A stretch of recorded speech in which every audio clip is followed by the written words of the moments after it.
Indonesia, sebuah negeri dengan kekayaan alam yang melimpah. Bumi Indonesia menyimpan 120 miliar ton potensi sumber daya batu bara dan berbagai mineral seperti emas, bauksit, tembaga, timah, mangan, dan seng.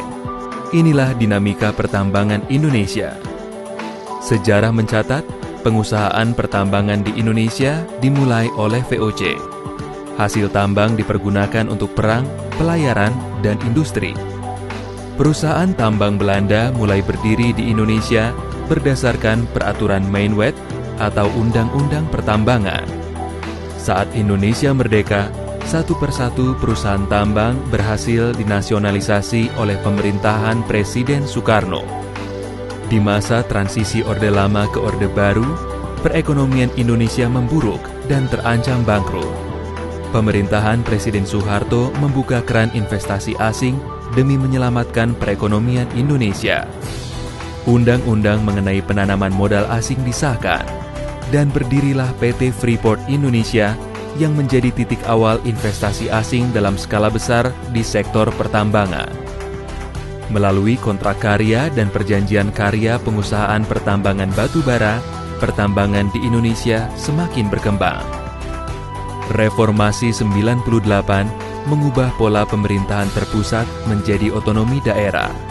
Pemerintahan daerah diberikan kewenangan untuk menerbitkan izin pertambangan.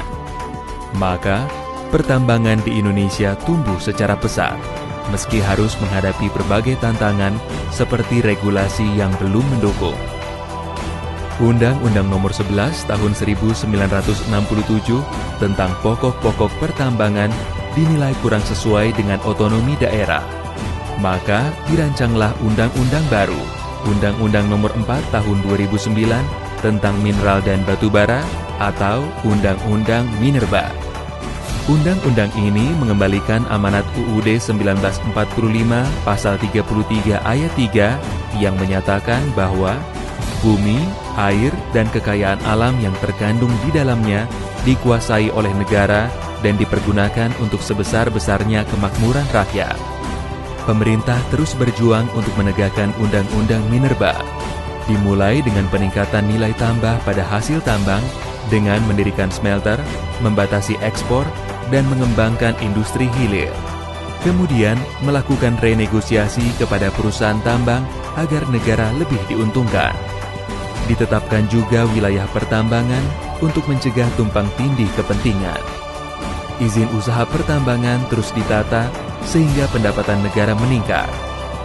Pemerintah juga mendorong perusahaan untuk lebih peduli lingkungan hidup melalui berbagai peraturan dan insentif, serta mengatur reklamasi dan pasca tambang.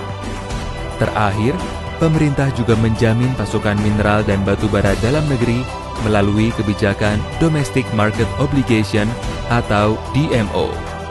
Pertambangan Indonesia terus berkembang dengan segala dinamikanya. Namun, mineral dan batu bara adalah sumber daya alam yang terbatas sehingga perlu dikelola dengan bijaksana.